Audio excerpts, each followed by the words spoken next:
I hate wearing this disguise, but at least I fooled that private investigator.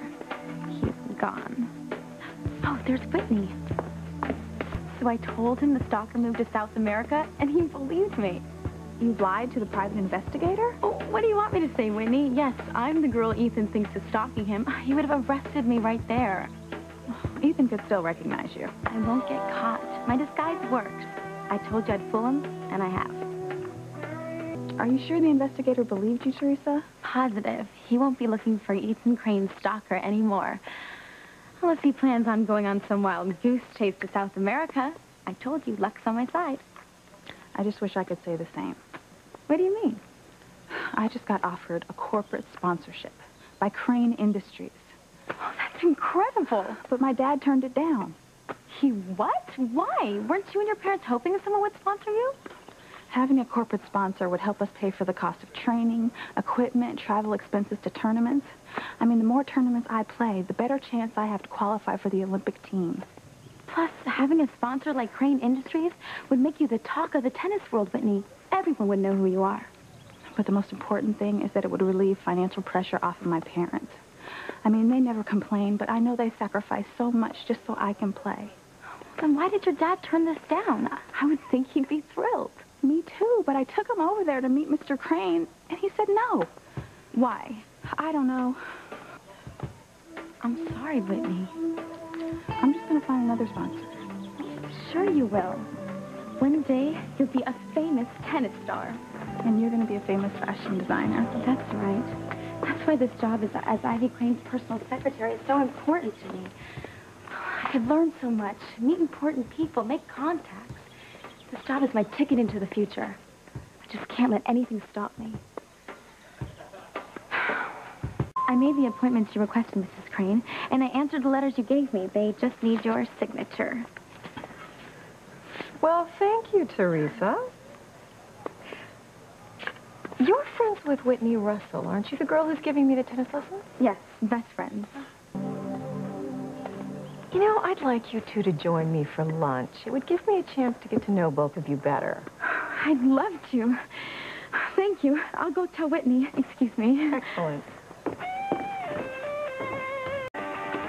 Thank goodness you're still here. Mrs. Crane wants us to be her guests for lunch. Tell her thanks, but no thanks. Are you crazy, Whitney? Just think of it.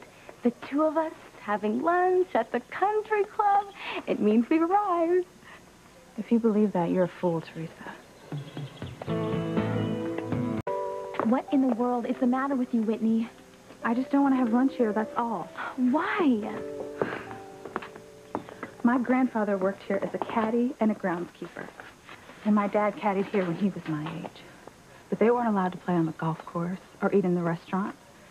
But all that's changed now. Has it? How many black faces did you see on the terrace just now? Or on the golf course?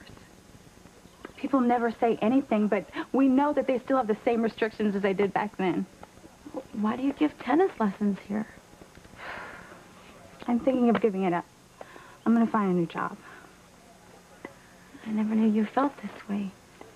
Did something happen? This morning, my father asked me how things were going. Was everybody treating me okay? I knew what he meant. I said yes, but it got me thinking. Did somebody say something to you? They don't have to say anything, Theresa. I see it in their eyes. The look they give me when they see me, like, what is she doing here? And then they feel guilty and give me some phony smile because they don't want me to know what they're thinking. But I do. Oh, Whitney, I'd be a hypocrite if I had lunch with people like that. That's exactly why you have to stay. I don't think you understand, Theresa. Of course I understand, Whitney. I'm half Latina. I don't see any of my mother's people out there on the golf course either. We can't let those wealthy people drive us away. They're not better than us. That's true. So, they look at us funny today. So what? One day, when you're a famous tennis star and I'm a famous fashion designer, we'll be members here too. And our families will be members. And we'll throw big, fancy parties. And we'll dance on the golf course and change the rules and invite everyone. No one will tell us where we don't belong. And if they do, we will wipe the floor with them. Now you're talking. Gotcha.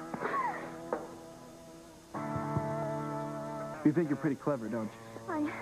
I don't understand. You told me that the girl that I'm looking for, this stalker, moved to South America. Well, she did. I talked to the gardener this morning. He says that he saw the woman in my sketch right here at the club this morning. You lied to me. Well, the girl told me she was moving.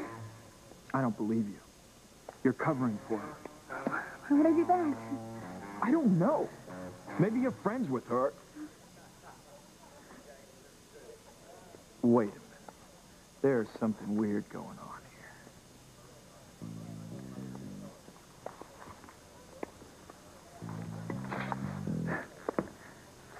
Don't I know you? You know this girl. Stop playing around, Simone. But my sister just thinks it's funny to play games with people, that's all. I do not. You know perfectly well you don't know the girl in that sketch. I mean, it's one thing to kid around with your friends, Simone, but this is a private eye. This is not a joke. And I'll tell Mom and Dad what you're up to with Kay. My sister's right. I don't know this girl. You're the one who stopped the other girl from IDing the photograph the other day. The two of you are in this together. You're both trying to cover up for the stalker, aren't you? I don't know what you're talking about. The game is over. Now start talking. What two of you are up to. I told you... Forget it. Listen, I hope you're going to be a little bit more reasonable than your friend. You don't want to make this any worse than it already is. What's going on here? I found your son's stalker, Mrs. Crane.